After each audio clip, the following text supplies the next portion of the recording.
So put your hands together for Publius Huldah.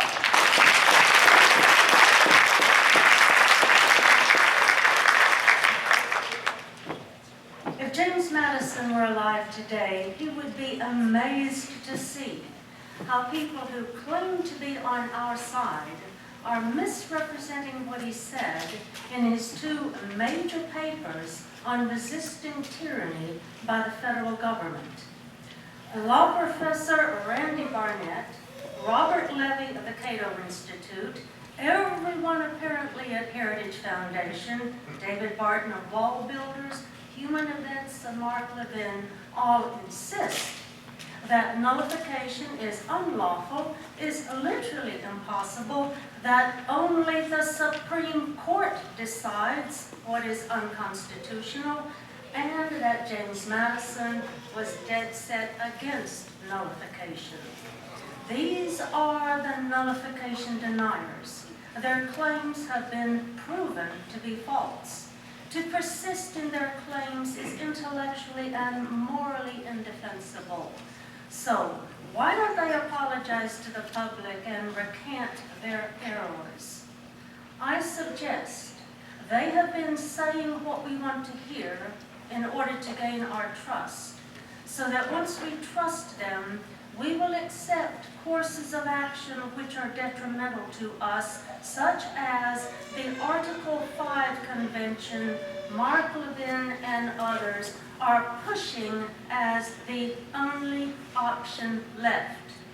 So I will show you the glorious Constitution our framers gave us, how we lost it, how the nullification deniers are not telling the truth, what our framers told us to do when the federal government usurps powers, and what James Madison really said about nullification. I will be referring to the writings of our framers, including Madison's two major papers and to the deniers' papers. Hyperlinks are in my published paper, James Madison Rebukes Nullification Deniers. I urge you to read Madison's two papers for yourselves. Our four founding principles are set forth in the second paragraph of the Declaration of Independence. All men are created equal. This is our formal acknowledgement that we have a creator and we are equal before the law. So we originally abolished titles of nobility at Article 1, Sections 9 and 10. But we did not fully live up to this principle because originally we permitted slavery. Rights come from God. Life, liberty, to work and prosper, self-defense, fair trials, and to live our lives free from interference, so long as we don't deprive other people of their God-given rights. People create governments. The first three words of our Constitution, we the people, were the most radical ever written to establish a civil government. With those three words, we repudiated the English model where political power is seen to originate with the king, and the German model where political power originates with the state. In those models, people are subjects to the absolute will of the king or the state. But our Constitution is founded on the principle that the people are the pure original fountain of all legitimate political authority. Federalist Paper number 22, last sentence, Alexander Hamilton. The fourth is this: when a government we created seeks to take away our God-given rights, we have the right, we have the duty to alter, abolish, or throw off such government. This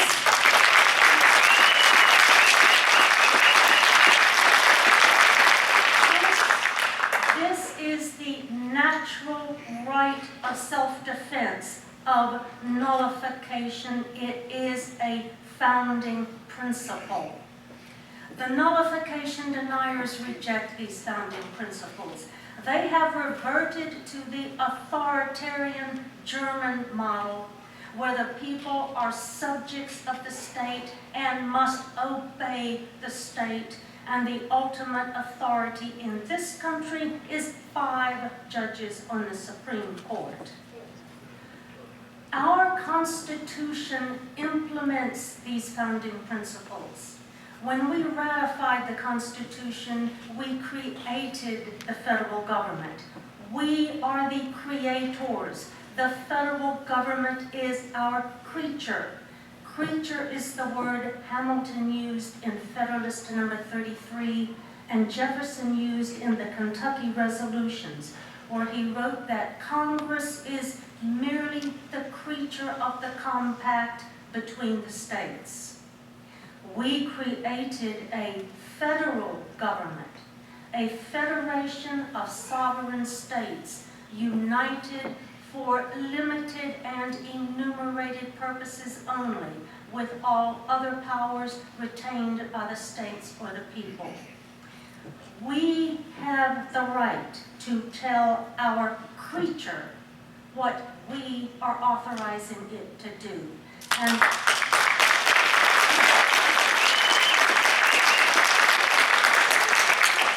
that is precisely what we did in the Constitution, where we enlisted every power we delegated to our creature.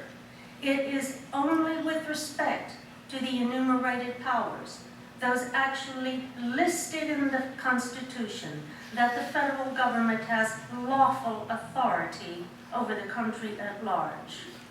The lists of enumerated powers are short.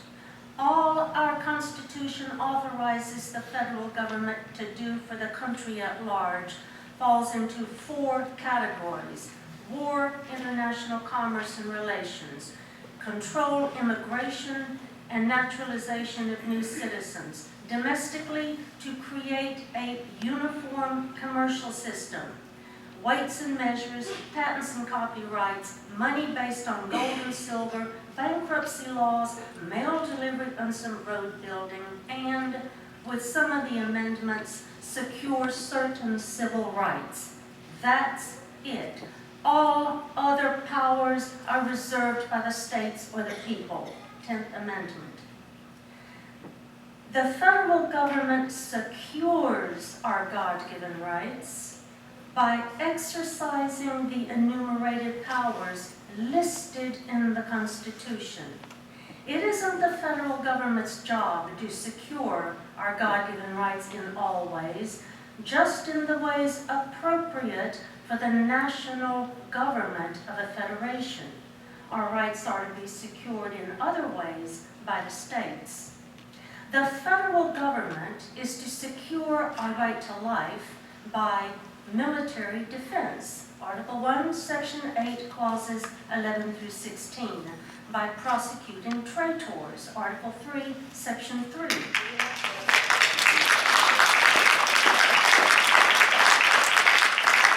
That's a novel idea, isn't it? Protecting us from invasion, Article 4, Section 4. And restricting immigration, Article 1, Section 9, Clause 1. That's another novel idea. The federal government is to secure our property rights by establishing a money system based on gold and silver and establishing uniform weights and measures, Article 1, Section 8, Clause 5. Punishing counterfeiters, Article 1, Section 8, Clause 6. Establishing bankruptcy laws, Article 1, Section 8, Clause 4. Issuing patents and copyrights, Article 1, Section 8, Clause 8. And by regulating trade and commerce so we can produce, sell, and prosper, Article 1, Section 8, Clause 3. Now, the original intent of the Interstate Commerce Clause, this is proved by the Federalist Papers, was simply to prohibit the states from imposing tolls and tariffs on articles of commerce as they were transported through the states for purposes of buying and selling. And the federal government is to secure our right to liberty by laws against slavery, 13th Amendment, by providing fair trials in federal courts, 4th, 5th, 6th, 7th, and 8th Amendments, and finally, by obeying the Constitution. The reason our Constitution so strictly limits and enumerates the powers of the federal government is to secure our basic right to be left alone, to live our lives free from meddlesome and interfering do-gooders, tyrants, bullies, and thieves.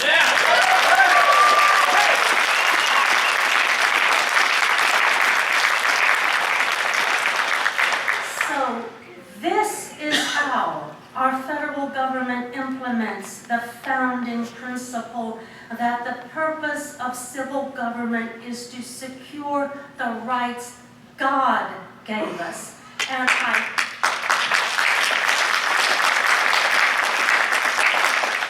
And I just listed for you most of the enumerated powers.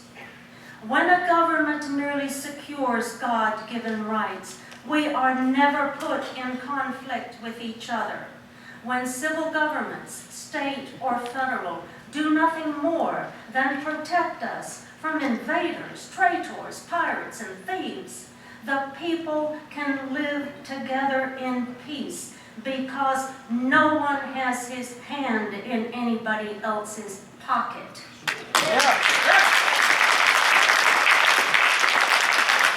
This is why our Constitution really was a 5,000-year miracle.